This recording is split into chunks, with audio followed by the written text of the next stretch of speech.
Oke, selamat datang. Hari ini kita akan membedah sebuah gagasan besar dari buku yang sangat menarik, yaitu The Christian Counselor's Manual. Kita akan lihat kerangka berpikirnya.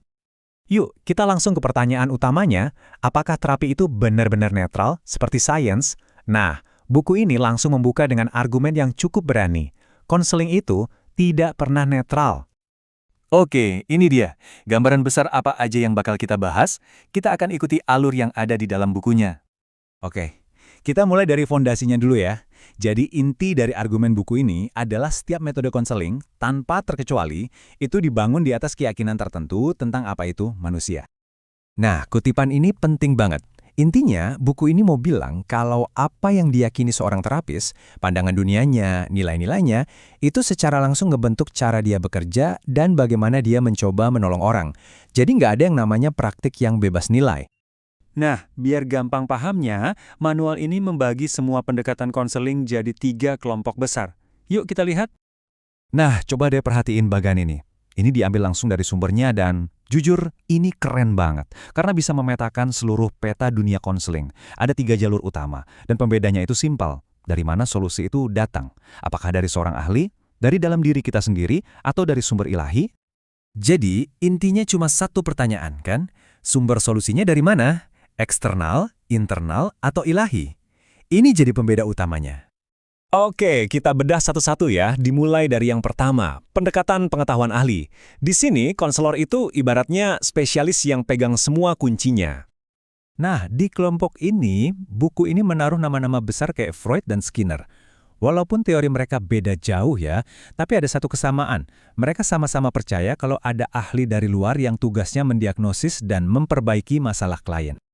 Dan untuk menunjukin kritiknya, buku ini pakai sebuah studi kasus yang menarik banget tentang seorang pemuda bernama Roger. Bayangin deh jadi Roger. Dia dikasih tahu kalau dia itu sakit parah, tapi setelah 2 tahun, psikiaternya sendiri bahkan nggak tahu masalahnya apa. Dia cuma dapat label, tanpa ada kejelasan, jadi ya wajar kalau dia merasa hilang arah. Nah, menurut manual ini, inilah salah satu bahaya dari pendekatan ahli. Dengan cuma ngasih label penyakit yang nggak jelas, itu seolah-olah menghilangkan agensi atau tanggung jawab pribadi si Roger. Masalahnya jadi sesuatu yang di luar kendalinya. Oke, dari pendekatan ahli, sekarang kita pindah ke kerangka kedua, pengetahuan umum. Kalau yang ini, gagasannya beda banget. Solusinya itu katanya udah ada di dalam diri kita. Di sini kita ketemu sama tokoh kayak Carl Rogers yang percaya kalau jawaban itu ada di dalam diri kita masing-masing dan konselor cuma jadi cermin. Ada juga O. Herbert Maurer yang pendekatannya lebih ke pengakuan dan penyelesaian masalah di dalam sebuah kelompok.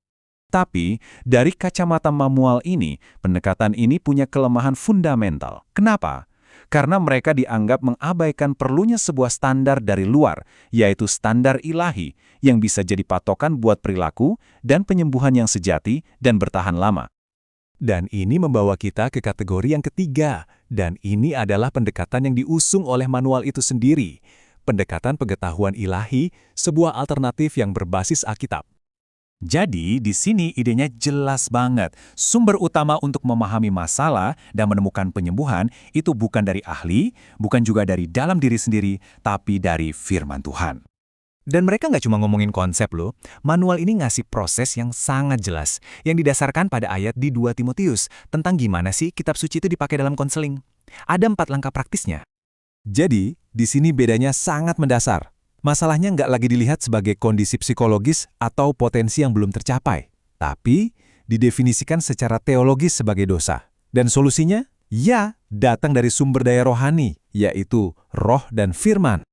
Pada akhirnya, setelah kita membedah ketiga kerangka ini, kita jadi punya satu pertanyaan besar yang berlaku untuk semua metode kan? Nggak peduli metodenya apa, gimana keyakinan kita yang paling mendasar tentang manusia, itu akan selalu membentuk cara kita mencoba menolong orang lain. Sesuatu untuk kita renungkan bersama.